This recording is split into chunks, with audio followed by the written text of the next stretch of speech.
ونستعينه ونستغفره ونؤمن به ونتوكل عليه ونعوذ بالله من شرور أنفسنا ومن سيئات أعمالنا من يهده الله فلا مضل له ومن يضلله فلا هادي له ونشهد أن لا إله إلا الله وحده لا شريك له ونشهد أن سيدنا ومولانا محمدا عبده ورسوله أما بعد فأعوذ بالله من الشيطان الرجيم بسم الله الرحمن الرحيم قل هل يستوي الذين يعلمون والذين لا يعلمون آمنت بالله صدق الله العظيم وبلغنا رسوله النبي الأمين الكريم ونحن على ذلك لمن الشاهدين والشاكرين والحمد لله رب العالمين بلغ العلا بكماله كشف الدجى بجماله حسنت جميع خصاله صلوا عليه وآله محبت کے ساتھ ہدیہ درود پیش کریں اللہم صلی علی سیدنا و شفیعنا مولانا محمد مبارک وسلم صلاۃ و سلام علیک یا رسول اللہ۔ منبر شریف پر تمام آبکار علماء کرام، خطیب اہل سنت، ناشر مسلک اعلیٰ حضرت علامہ مولانا یعقوب رضا ثقافی زیدہ مجدہور، خطیب اہل سنت حضرت علامہ مولانا سراج الدین صاحب قبلہ، نقیب اہل سنت حضرت مولانا مشتاق نعمانی صاحب قبلہ، شاعر اہل سنت شاہد توفیق شاہدی صاحب قبلہ، آج کی اس بزم محبت کے روح رواں بھائی فیروز اختر صاحب قبلہ، قاری صدیق صاحب قبلہ، حافظ فہیم صاحب، تمام اہل علم، مستند موقر علماء کرام، احباب اہل سنت، السلام علیکم ورحمۃ اللہ۔ جامعہ عائشہ کا یہ سالانہ اجلاس ہے، ردائے عالمیت و قراءت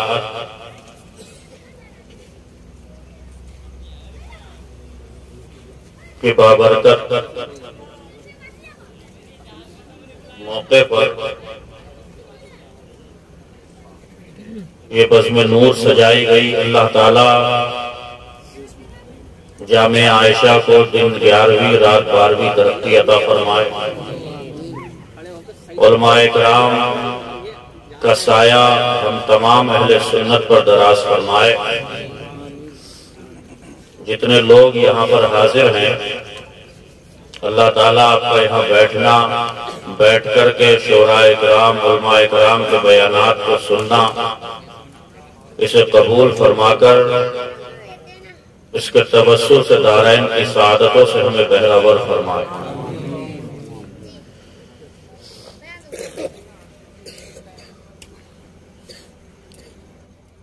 ذہن جب کسی معاملے کو لے کر کے منتشر ہو جاتا ہے تو بڑی دقتوں کا سامنا ہوتا ہے۔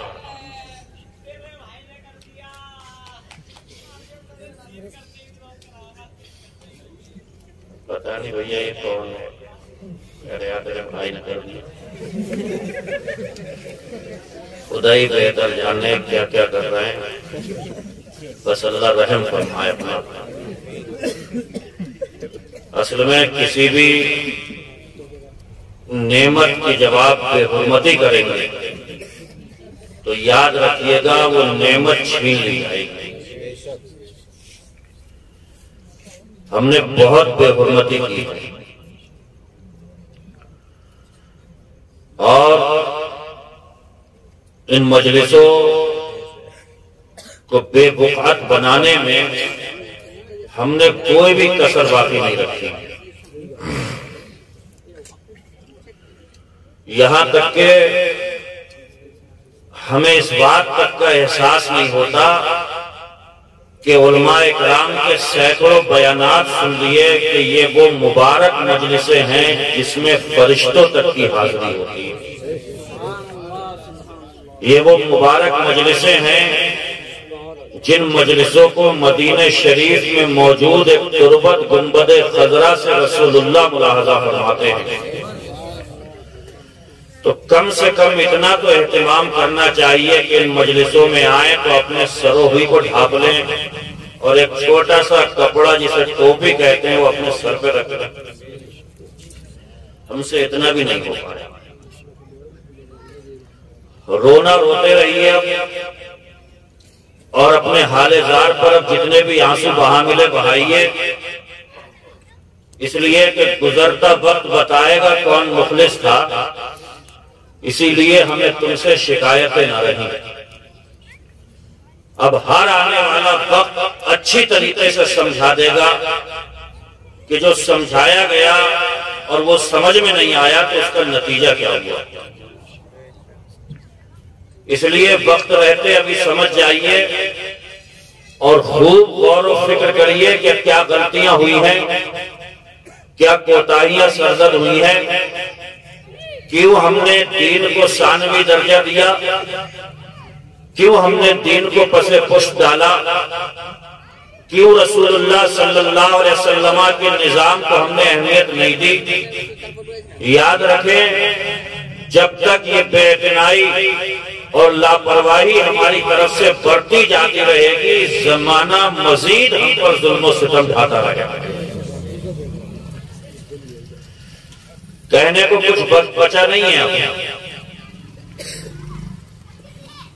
یہ جامعہ عائشہ بڑے دل گردہ کے کام کر رہے ہیں یہ، ورنہ اس دور میں مدرسہ چلانا، قوم کے نونہالوں کو اور بچیوں کو گھر سے بلا کر، بچوں کو کھیتوں سے اٹھا کر، زیور علم سے انہیں آراستہ و پیراستہ کر کے صاحبان منبر و محراب بنا دینا، قوم کا رہبر و مقتدی بنا دینا، یہ اتنا کٹھن مرحلہ ہے کہ یاد رکھیے پہاڑ کھودنے کے جیسا ہے۔ قابل مبارکباد ہے ہمارے فیروز بھائی کہ آج کے اس گئے گزرے زمانے میں بھی امت مسلمہ کی بچیوں کی تعلیم و تربیت کے لیے وہ جامعہ عائشہ کے نام سے ایک ادارہ چلا رہے ہیں، اور اس میں بچیوں کو دینی سمجھ بوجھ، احکام شریعت سے واقفیت، قرآن کے مطالب و مفاہیم ان کے ذہنوں تک پہنچانے کی قد و کاوش کر رہے ہیں۔ اللہ تعالیٰ اس کا صلہ انہیں دونوں جہان میں عطا فرمائے۔ علم بڑی دولت ہے اور بہت بڑی نعمت ہے۔ جس نے بنایا اس نے خود ارشاد فرمایا هل يستوي الذين يعلمون والذين لا يعلمون۔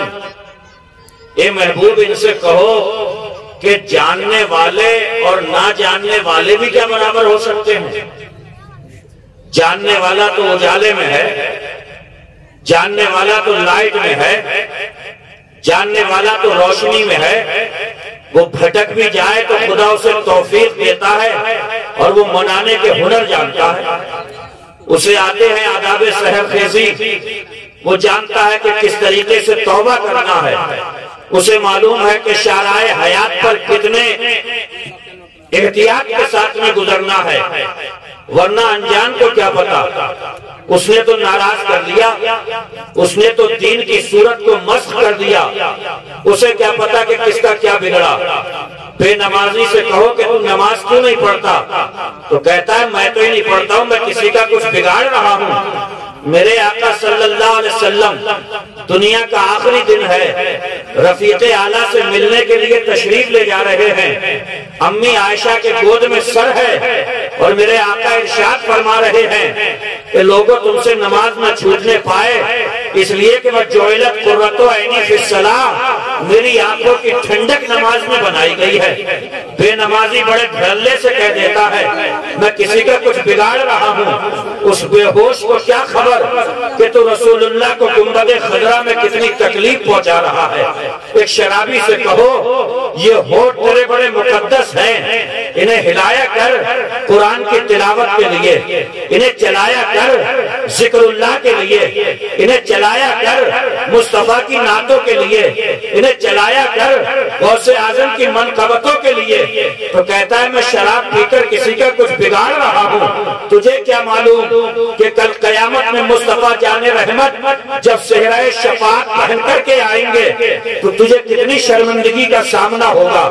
حضرات میں کہنا یہ چاہتا ہوں، اس سے پہلے کہ اولاد آوارہ ہو جائے، اس سے پہلے کہ آپ کے سکون کو غارت کر دے، انہیں قرآن کی تعلیم دے دو، انہیں حدیث مصطفیٰ کی تعلیم دے دو، انہیں بتا دو کہ صالحات کیسی تھیں، اپنی بچیوں کو سمجھا دو کہ ولیات کیسی تھیں، ان کے ذہنوں میں یہ بات اندھیر دو کہ قرون اولیٰ کی عورتیں کیسی تھیں، کس طریقے سے انہوں نے خدمت دین متین کے حوالے سے کارہائے نمایاں انجام دیے ہیں، وہ کیسے مسلمان تھے جو باطل قوتوں سے ٹکرا کر اسلام کے جھنڈے کی شان میں چار چاند لگا دیا کرتے تھے۔ میرے بھائی یہ آئے گا کب؟ یہ علم حاصل کرنے سے آئے گا۔ قرآن میں پڑھو تو مزہ انہی کو ہے جو قرآن پڑھ رہے ہیں، سکون انہی کو ہے جو حدیث مصطفیٰ کی تلاوت کر رہے ہیں، ورنہ انجان کو کیا پتا، وہ تو جہالت کی دھول بھریوں میں ایسے بھٹک رہا ہے، اسے نہ نماز کی اہمیت کا پتا ہے، نہ زندگی کی قدر و قیمت کا پتا ہے، نہ اسے یہ پتا کہ پیدا کیوں ہوا، نہ یہ معلوم ہو سکا کہ مر کیوں گیا، نہ اسے یہ خبر ہے کہ مر کے حساب کسے دینا ہے۔ اس لیے گزارش ہے، جب پیدا والے کرنے والے نے کہہ دیا کہ جاننے والے اور انجان برابر نہیں ہو سکتے تو تسلیم کرو اس حقیقت کو کہ ہمیں جاننا ہے۔ اس میں جاہلوں کی مذاق نہیں بنائی گئی، بلکہ خدا کہنا یہ چاہتا ہے جو جانتے نہیں ہیں پھر انہیں کوشش کرنا چاہیے کہ وہ جاننے لگے۔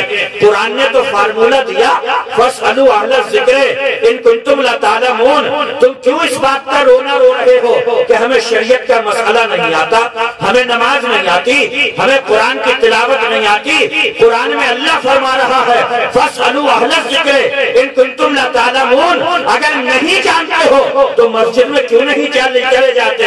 وہاں حجرے میں ایک امام بیٹھا ہے، اس سے پوچھو کہ ہمیں شریعت کے مسائل بتا دو، ہمیں نہانے کا طریقہ سمجھا دو، ہمیں نماز پڑھنے کے آداب سکھا دو، مسجد میں داخل ہونے کی دعا بتا دو۔ یہ مدارس میں علماء کرام بیٹھے ہیں، یہ کس لیے بیٹھے ہیں؟ جائیے ان کی بارگاہ میں اور ان سے کہیے کہ ہم پیدا کیوں ہوئے ہیں، ہمیں ہمارا مقصد بتا دو۔ بھئی یہ جعفر بھائی کا سائٹ ہے، کوئی کہے کہ چلو بول نہیں رہا ہے تو کیا ہوا، اسے بیچ کر کے نمک لے لیں گے اس کا۔ اگر کوئی کہے کہ بول نہیں رہا ہے تو کیا ہوا، اس سے جو ہے وہ کسی کی پٹائی کر دیں گے، اچھا خاصا ڈنڈا ہے۔ آپ کہیں گے ارے کیسی بات کر رہے ہو مولانا، اس کا تو مقصد ہی آگے تک آواز پہنچانا تھا، اس کا مقصد تو دور تک آواز کو پہنچانا تھا۔ اگر یہ مقصد ہی پورا نہیں کر رہا ہے پھر پیسے اٹھا کر کے نہ اس سے پٹائی کرنا ہے ہمیں کسی کی، نہ اس سے نمک خریدنا ہے ہمیں، اس کا تو مقصد یہ تھا کہ یہ دور تک آواز پہنچا دے۔ تو خدا کے بندو کبھی رات کی تنہائی میں یہ بھی سوچا کرو ہم پیدا ہوئے کتنا لمبا پروسیس ہے۔ عالم ارواح میں تھے، باپ کی پیٹھوں میں آ گئے، ماں کے پیٹوں میں آ گئے، ماں کے پیٹ کے ایک اندھیری کوٹھری میں اللہ نے تمہاری حفاظت کر لی۔ وہ چاہتا تو تمہاری ناک پیچھے بھی لگا دیتا، وہ چاہتا تو تمہاری آنکھیں پیچھے سیٹ کر دیتا، کتنے پھونڈے لگتے۔ آج بھی کوئی بچہ بے سرا پیدا ہو جاتا ہے، ساری دنیا عجیب نظروں سے دیکھتی ہے، اللہ نے حفاظت کری، بہترین شکل و صورت دی۔ خود فرماتا ہے لقد خلقنا الانسان فی احسن تقویم، دنیا میں سب سے بھلی صورت اگر کسی کو دی ہے تو میں نے انسان کو عطا فرمائی ہے۔ تو کبھی پوچھو اے اللہ ہم پیدا کیوں ہوئے ہیں؟ پروردگار عالم یہ دنیا برتنے کا سامان ہے، ہم اس کے لیے تھوڑی بن گئے۔ یہ کپڑا ہمارے پہننے کے لیے ہے، ہم کپڑے کے لیے کب بنے ہیں؟ یہ کھانا ہماری جسم کو تقویت پہنچانے کے لیے ہے، ہم کھانے کے لیے کب بنے ہیں؟ یہ مکان ہمارے رہنے کے لیے ہے،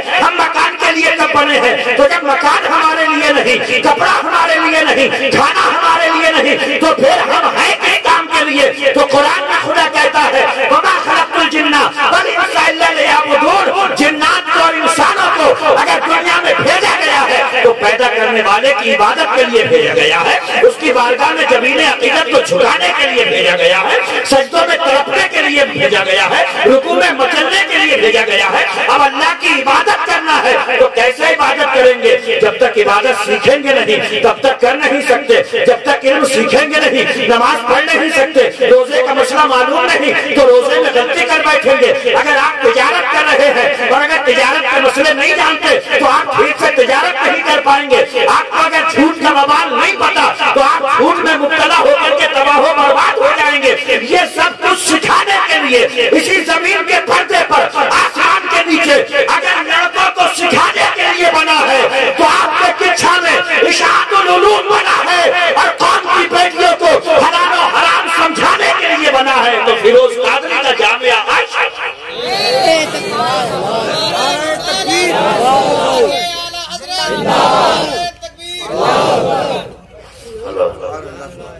یہ کون کہہ رہا ہے؟ خدا فرماتا کل حل یستوی الاعمی والبصیر۔ قرآن میں فرماتا کہ اندھا اور اکھیارا دونوں ایک ہو سکتے ہیں۔ کیسے ہو جائیں گے؟ اندھا تو ٹپٹوئیاں مار رہا ہے، اندھے کو تو سوچتا ہی نہیں، اندھے کو تو کچھ ہاتھ ہی نہیں آ رہا ہے، فلانی چیز کدھر ہے، فلانی کدھر ہے، آنکھیں سلامت ہیں، کھلی ہوئی ہیں، روشن ہے، ان پتلیوں میں نور ہے تو ہر چیز نظر آ رہی ہے۔ اللہ ارشاد فرماتا ہے جب اندھا اور اکھیارا برابر نہیں ہو سکتے تو وہ جس کا سینہ علوم کا مدینہ بن چکا ہے اور ایک وہ جو جہالت کی بھول بھلیوں میں بھٹک رہا ہے، دونوں برابر نہیں ہوئی۔ سیکھیے، علم سیکھیے اور تشریح کریں۔ قرآن میں آگے فرماتا ہے ام حل تستوی الظلمات والنور، کیا اندھیرا اور اجالا بھی برابر ہوتا ہے؟ اندھیرے میں تو پریشانی ہوتی ہے، اندھیرے میں تو کوئی چیز سجائی بھی نہیں دیتی، اندھیرے میں تو ٹپٹوئیاں مارنا پڑتی ہیں، لائٹ جلی، سورج نکلا، اجالا ہو گیا، اجالے میں ہر چیز روشن ہو گئی۔ پیدا کرنے والا خود فرما رہا ہے ام تستوی الظلمات والنور، اندھیرا اور اجالا برابر نہیں ہو سکتے۔ تو جن کے سینے میں قرآن کی آیتوں کا نور ہے، مصطفیٰ کی حدیثوں کا سرور ہے، وہ بندہ اور جو جہالت میں بھٹک رہا ہے وہ برابر۔ سبحان اللہ سبحان اللہ ماشاءاللہ۔ میرے ابا کی بات ہوتی تو آپ نکارتے، کہتے مولانا تمہارے ابا کی تمہارے تک، ہمارے ابا کی ہمارے تک، مگر بات تو پروردگار کی ہے، بات تو خلاق کائنات کی ہے۔ خدا کی قسم آج قوم مسلم کو بچوں کو دیکھ کر اس قدر دل کہتا ہے، خون کے آنسو روتا ہے دل۔ یہ آوارہ گردیاں، یہ روڈوں پہ ٹہلنا، یہ ادھر ادھر بھاگنا، اور کبھی جلسہ مصطفیٰ میں اگر کام کی باتیں بتائی جانے لگتی ہیں تو شیطان اکساتا ہے، چلتا کیوں نہیں، نکلتا کیوں نہیں؟ اب تقریر ہونے والی ہے، تقریریں تو روز سن رہے ہو میرے بھائی، یہ تقریریں ہیں، یہ بھی ایک اسکول ہے، یہ بھی ایک مدرسہ ہے۔ دن بھر کام کرتے ہو، ٹھیلا لگاتے ہو، کھیتوں میں کام کرتے ہو تو کسی جلسہ مصطفیٰ میں آ کر کے بیٹھ جایا کرو۔ مدرسہ جو بہت ٹائم میں سمجھاتا ہے، ہمارے علماء جلسے میں 1 گھنٹے کی تقریر میں دین کی بہت ساری باتیں کرتے ہیں۔ اللہ اکبر، نعرہ تکبیر، نعرہ رسالت، نعرہ غوثیہ، مفتی شارف صاحب قبلہ، جامعہ عائشہ۔ ایک غلط تاثر پھیلا دیا قوم میں، لڑکیوں کی تعلیم کیا ضروری ہے؟ کیوں بھائی کیوں نہیں؟ وہ تو باورچی خانے کے لیے بنی ہے۔ لڑکیوں کی زندگی کا مقصد کیا؟ ان کی زندگی تو باورچی خانے سے شروع ہوئی، دسترخوان پہ آ کر کے ختم ہو گئی۔ نہیں بھائی، یہ غلط تاثر دیا جا رہا ہے، غلط فہمی پھیلائی جا رہی ہے۔ آپ قرون اولیٰ کی عورتوں کو اٹھا کر کے دیکھو، بڑی بڑی مفتیاں موجود ہیں، بڑی بڑی فقیہاں موجود ہیں، بڑی بڑی محدثہ موجود ہیں۔ خدا کی قسم بات یہاں سے شروع کرتے ہیں۔ فیروز بھائی کا جو مدرسہ جامعہ عائشہ، بولیے حضرت عائشہ کے نام پر سبحان اللہ۔ اور ان کا ہی بتاؤ کتنی بڑی محدثہ ہے، کتنی بڑی فقیہہ ہے، کتنی بڑی مفتیہ ہے۔ حضرت عائشہ حضور کے وصال فرمانے کے بعد تقریباً 40 سال تک، کتنے سال تک؟ جانتے ہو معمول کیا تھا؟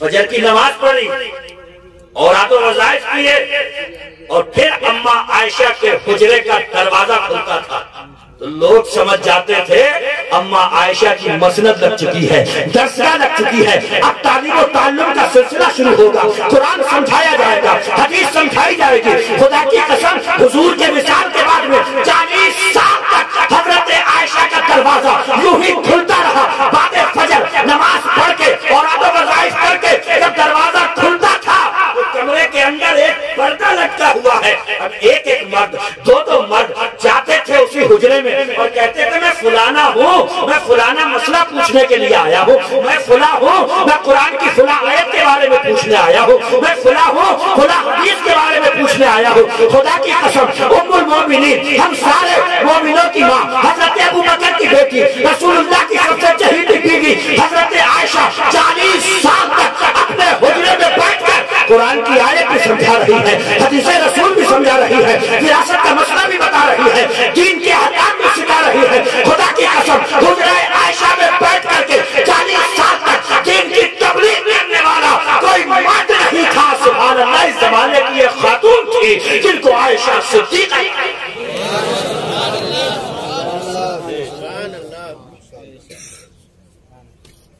باورچی خانے تک ہے، دسترخوان پہ اینڈ ہے۔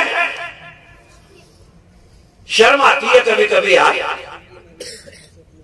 جمعے کے دن گھروں میں قرآن پڑھ رہی ہے، پیچھے سے چلا جائے کوئی حافظ جی تو فوراً قرآن بند ہے۔ کیوں کر دیا بند؟ کیا کر رہی تھی؟ بس میں اپنے طور پہ کر رہی تھی جو کر رہی تھی، باقی پتا تو آج تک مجھے بھی نہیں چلا کہ میں کیا کر رہی ہوں۔ کبھی ادھر کبھی ادھر، نہ قرآن کے مخارج کے ساتھ میں پڑھنا آیا ہماری ماں بہنوں کو، نہ حروف کی صحیح ادائیگی کے ساتھ میں قرآن کی تلاوت ہو سکی۔ خدا کی قسم ایک مرد اگر پڑھتا ہے تو ایک فرد کی تربیت ہوتی ہے، ایک عورت اگر پڑھ جاتی ہے تو ایک خاندان نکھر کے سامنے آ جاتا ہے،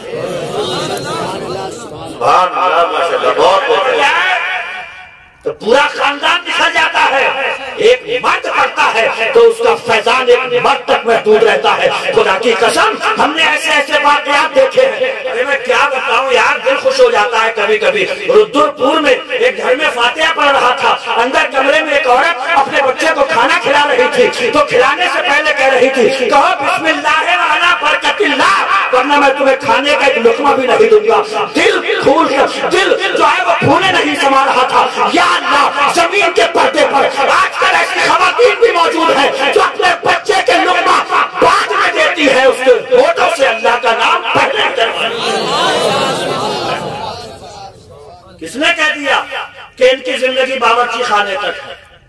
کس نے کہہ دیا کہ ان کی زندگی باورچی خانے سے شروع ہو کے دسترخوان پہ ختم ہو جاتی ہے؟ نہیں، انہیں پڑھائیے، دین سکھائیے، قرآن کا مفاہیم اور مطالب انہیں بتائیے تاکہ یہ گھروں گھروں جا کر کے تبلیغ کر سکے۔ خدا کی قسم ایسی ایسی عورتیں نظر آتی ہیں، آپ حیرت میں پڑ جائیں گے۔ مسلک و مذہب کے 4 امام، پہلے امام کا نام امام اعظم، دوسرے امام شافعی، تیسرے امام مالک، چوتھے امام احمد بن حنبل، 4 مسلک کے امام ہیں۔ امام شافعی کی والدہ، سبحان اللہ، ایک مسئلہ آ گیا، علماء سب جانتے ہیں، آپ سنو، کسی معاملے میں جب گواہی کا نمبر آ جاتا ہے تو 2 مردوں کی گواہی چلتی ہے، کتنے کی؟ اور اگر 2 مرد گواہ نہیں ہیں تو 1 مرد 2 عورتیں۔ ایک مرتبہ ایسی معاملہ پیش آ گیا، قاضی صاحب کی بارگاہ میں امام شافعی کی والدہ بھی بطور گواہ گئی اور ایک عورت ان کے ساتھ میں، اور تو قاضی نے کہا ایسا کرو تم دونوں عورتیں الگ الگ بیٹھو، میں دونوں سے الگ الگ پوچھوں گا واقعے کے بارے میں، کیوں؟ اس لیے کہ ہو سکتا ہے تم مس گائڈ کر دو اور وہی کہیے جو میں کہوں، وہی کہیے میں کہوں، ایسے کر کے، تو اس لیے الگ الگ بیٹھو۔ آج کی ہوتی تو بیٹھی جاتی، کہتی قاضی صاحب صحیح کہہ رہے ہیں، اپنی فطرت کے بارے میں پتہ ہی ہے، الگ الگ بیٹھ جاتی۔ مگر باہر قربان جاؤ، اس دور کے قاضی کو بھی فرد حیرت میں ڈالنے والی امام شافعی کی والدہ نے کہا قاضی صاحب غلط کہہ رہے ہیں آپ، ہم دونوں عورتیں ساتھ میں بیٹھیں گے۔ بولے مطلب یہ ہے کہ ہم اپنی بات پر قرآن سے دلیل دے سکتے ہیں۔ دلیل، علماء بیٹھے ہیں، سنیے، فَإِلَّمْ يَكُونَا رَجُلَيْنِ فَرَجُلٌ وَامْرَأَتَانِ، قرآن نے کہا اگر دو مرد گواہی کے لیے نہ ہو تو ایک مرد دو عورتیں، حفاظ بیٹھے ہوں گے۔ آگے آیت میں ہے دو عورتوں کی وجہ بتائیے کہ دو عورتیں کیوں رکھی گئی ہیں گواہ میں، آگے وجہ بتائیے ان تضل احداہما فتذکر احداہما الاخری، قرآن نے کہا دو عورتیں اس لیے تاکہ اگر ایک بھول جائے تو دوسری اسے واقعے کو یاد دلا دے۔ قاضی صاحب جب میں دور بیٹھوں گی تو ان کے بتانے کو سنوں گی کیسے، اس لیے قرآن نے کہا ہے دونوں عورتیں پاس میں بیٹھیں گی تاکہ ایک بھولے تو دوسری بتا دے۔ الگ الگ نہیں بیٹھ سکتے، ہمیں قرآن نے ساتھ میں بیٹھنے کو کہا ہے۔ اس قاضی نے کہا تھا مرد نے غلطی کری ہے اور اپنے مسئلہ صحیح بتایا۔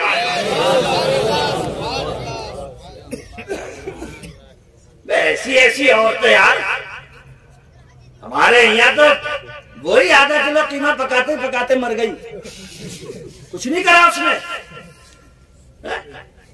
دنیاوی اعتبار سے بڑا ایک مشہور نام گزرا ہے، نام ہے نیپولین، کالج لائن سے جو وابستہ ہے وہ جانتے ہوں گے۔ نیپولین نے کہا تھا تم مجھے اچھی مائیں دے دو میں تمہیں بہترین قوم دے دوں گا۔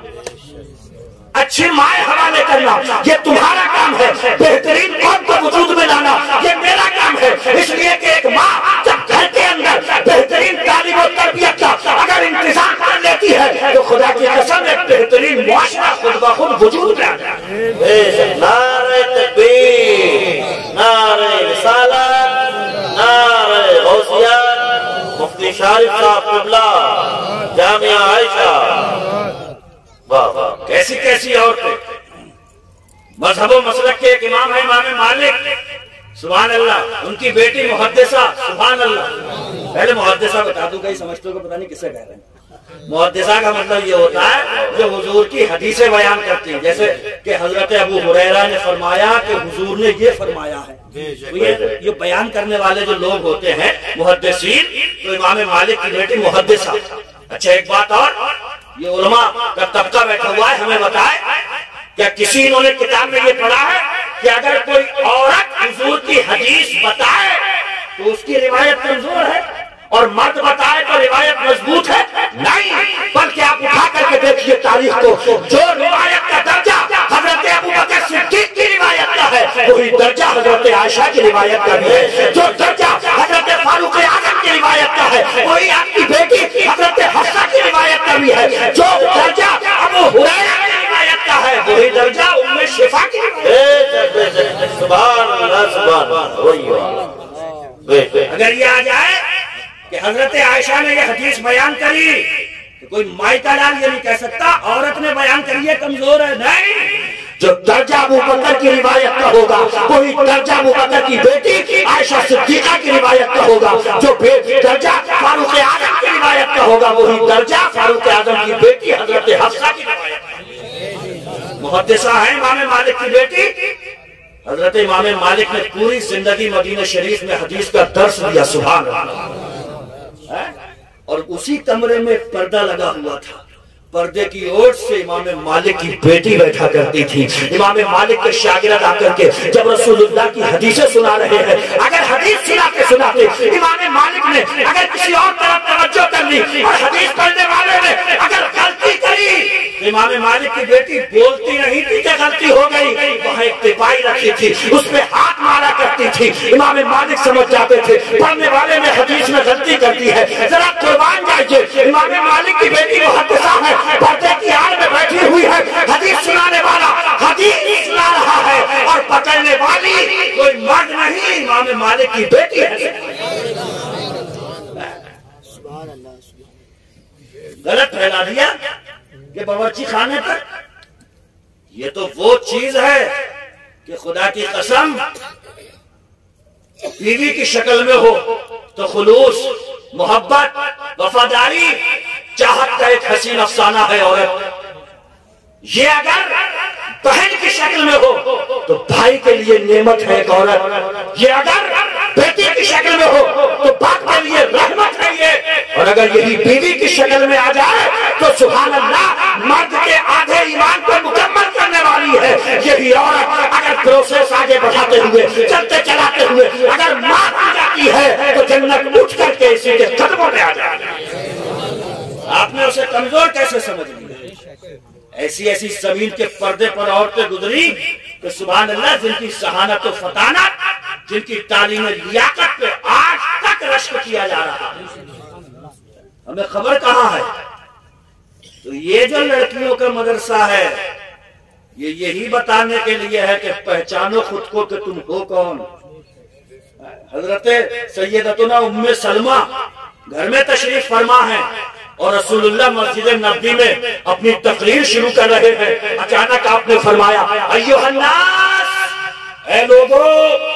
حضرت سیدتنا ام سلمہ کی خادمہ کنگھی کر رہی تھی بالوں میں، فوراً آپ نے کہا اے خادمہ کنگھی کو سائڈ میں رکھو اور دور ہٹ جاؤ، اس لیے کہ حضور کی تقریر شروع ہو رہی ہے۔ خادمہ کہنے لگی اے سیدتنا ام سلمہ، حضور نے ایھا الناس کہا ہے، اے لوگو، آپ سے نہیں کہا۔ سیدتنا ام سلمہ نے کہا ناس میں بھی آتی ہوں، لوگوں میں بھی آتی ہوں، تقریر شروع ہو رہی ہے، کنگھی کرنے کا وقت نہیں ہے، بالوں کو سنوارنے کا وقت نہیں ہے، رسول اللہ کی تقریر ہو رہی ہے، میں بھی سنوں گی، مجھ کو بھی کوئی نہ کوئی دینی فائدہ ہے۔ وہ کنگھی کرنا بند کر دیں، وہ خادمہ کو ہٹا دیں، اور اللہ معاف کرے آج کے دور کی عورت، یار تم تھی کیا؟ ہمارا مقام کیا تھا؟ دنیا نے پیر کی جوتی سمجھا تھا تمہیں؟ دور مت جاؤ، شوہر کے مرنے پہ کتابیں چڑھا دیا جاتا تھا تمہیں؟ وہ درگت بنائی تھی زمانے میں؟ رسول اللہ نے وقار عطا فرمایا، اسلام نے عزت میں 4 چاند لگائے ہیں، تو جس نے عزتیں دی ہیں، جس نے 4 چاند لگائے ہیں، اگر پڑھنا ہے تو اسے رسول گرامی وقار کو پڑھو، انہی کی حدیثوں کو پڑھو، قرآن کی آیتوں کو پڑھو۔ قرآن میں رب کیا فرماتا ہے؟ وَإِذَا بُشِّرَ أَحَدُهُم بِالْأُنثىٰ ظَلَّ وَجْهُهُ مُسْوَدًّا فَهُوَ كَظِيمٌ۔ دور جاہلیت میں جب کسی کو بتایا جاتا تھا نا کہ بیٹی آئی ہے، بیٹی، تو اس کا چہرہ دھواں ہو جاتا تھا، غصے میں بھر جاتا تھا اور اٹھا کے گڈھے میں دفن کراتا تھا۔ یہ تو میرے آقا ہیں کہ تمہیں رحمت بھی بنا دیا، تمہیں برکت بھی بنا دیا، تمہیں دوسروں کا سہارا بھی بنا دیا۔ خدا کی قسم کتنی عزتیں دی ہیں اسلام نے، کتنی رفعتیں دی ہیں اسلام نے، تو تم اسلام سمجھنے کے لیے کب نکلو گی؟ تم اسلام پڑھنے کے لیے کب نکلو گی؟ حدیث رسول سمجھنے کے لیے کب نکلو گی؟ اب حضرت عائشہ صدیقہ کی پیروی کرنے کی نیت سے کب مدرسے میں داخل ہوگی تاکہ دین کی سمجھ میں آ جائے، تمہارے قرآن کی سمجھ میں آ جائے۔ بے شک بے شک، سبحان اللہ، نعرہ تکبیر، نعرہ رسالت، نعرہ غوثیت، مفتی شارف صاحب قبلہ، پڑھائیے انہیں۔ مجھے سب سے زیادہ خوشی بچیوں کی تعلیم و تربیت کے معاملے میں اس بات پہ ہوتی ہے کہ مدرسے میں پڑھنے والی بچی جب نماز پڑھے گی تو میرے دل کو بڑا سکون رہتا ہے کہ یہ نماز اچھے ہی طریقے سے پڑھے۔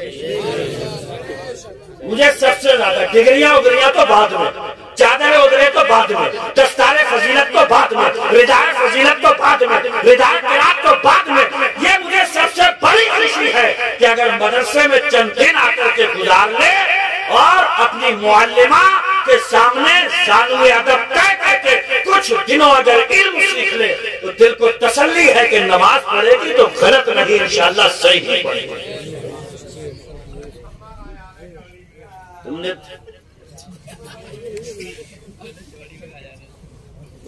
تینوں ٹوپی میں، تینوں ٹوپی میں، اور ان کی دنیا بھی کچھ اور ہی ہے، پتہ نہیں کون سی دنیا میں جی رہے ہیں۔ اور ابھی ان سے پوچھ لو، ابھی پوچھ لو قسم خدا کی کہ الحمد شریف سنا دو، انہیں نہیں پتا، انہیں سبحانہ کا نہیں پتا، انہیں تشہد کا نہیں پتا، انہیں نماز کا نہیں پتا، انہیں روزے کا نہیں پتا، انہیں قرآن کا نہیں پتا، انہیں حدیث کا نہیں پتا، انہیں دین کا نہیں پتا، انہیں اسلام کا نہیں پتا۔ آپ کہہ رہے ہو اسلام خطرے میں ہے، آپ کہہ رہے ہو مسلمانوں کی یہ دلت ہے۔ وہ زمانے میں معزز تھے مسلمان ہو کر اور ہم خوار ہوئے تاریخ قرآن۔ گوادی ہم نے جو اسلاف سے میراث پائی تھی، سوریا سے زمین پر آسمان نے ہم کو دے مارا۔ بلندیاں تو بہت تھی پاس میں، عروج و ارتقاء کی داستانیں رقم کری ہیں یار ہم ٹکرائے ہیں تابوتی طاقتوں سے، ہم نے دریاؤں میں گھوڑے ڈالے ہیں، ہم نے پہاڑوں کے سر جھکائے ہیں، ہم پڑھے تھے تو ساری دنیا نے جھک کر کے ہمیں سلام کیے تھے، مگر کیا کریں اس بے غیرتی کا ایسی بے غیرتی اوڑھی ہے، نہ دین سے مطلب، نہ قرآن سے مطلب، نہ اسلام سے مطلب، اتنے ظلم و اتیاچار ہم نے اپنے